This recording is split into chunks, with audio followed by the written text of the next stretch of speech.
Bana Miriam Chirwa siku ya leo amezidi kuzua gumzo kubwa sana kwenye mitandao ya kijamii baada tu ya kupigiwa tena simu na media nyingine na kuulizwa kuhusiana na sakata lake la yeye kutrendi mitandaoni kwamba ameachika na mwanaume wake ambaye ni Ruben. Sasa cha kushangaza, Miriam Chirwa kwa awamu hii amekiri wazi kwamba yeye na mume wake hawajaachana, ilitokea tu ugomvi kidogo ndipo ikatokea hivyo, lakini bado wanaendelea na prosesi zao za harusi na wako sawa kabisa.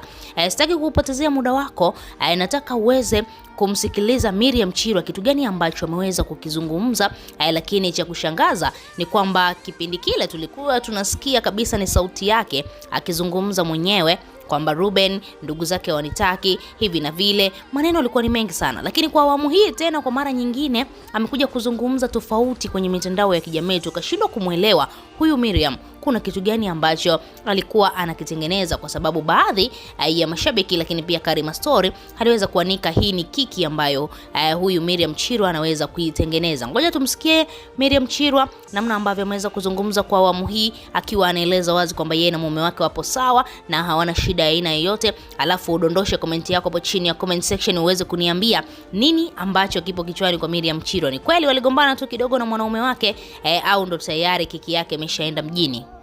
Uvumi ambao unaosemekana kwenye mitandao ya kijamii kwamba Mariam ameachika, na sababu ya kuachika familia ya mume haikutaki, haikupendi. Kuna ukweli wowote kuhusiana na hilo? Bwana wewe, ukweli mimi siwezi kuzungumza chochote, ila matokeo yataonekana, si basi.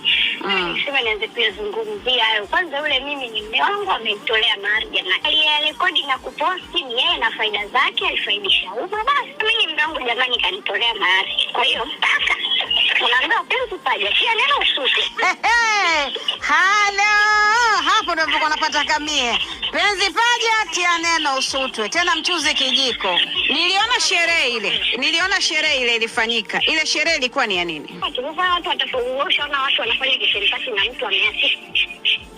Ndo hapo sasa nilikuwa napahitaji mimi. Baada amerekodi kwa faida zake, kutafuta content maisha yaendelee. Kama ambavyo tumeweza kumsikia Miriam Chirwa hapo, bana amesema yeye na mwanaume wake wapo sawa na wanaendelea kuwa sawa. Ngoja nikusikilizishe hapa Miriam Chirwa akiwa anasema kwamba waligombana ugomvi kidogo tu na baadaye wakaweza kuwa sawa. Ngoja tumsikie alafu tuweze kuendelea.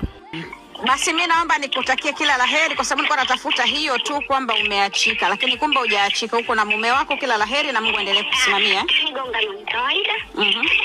Kwa hiyo hao wanaosambaza waendelee kusambaza.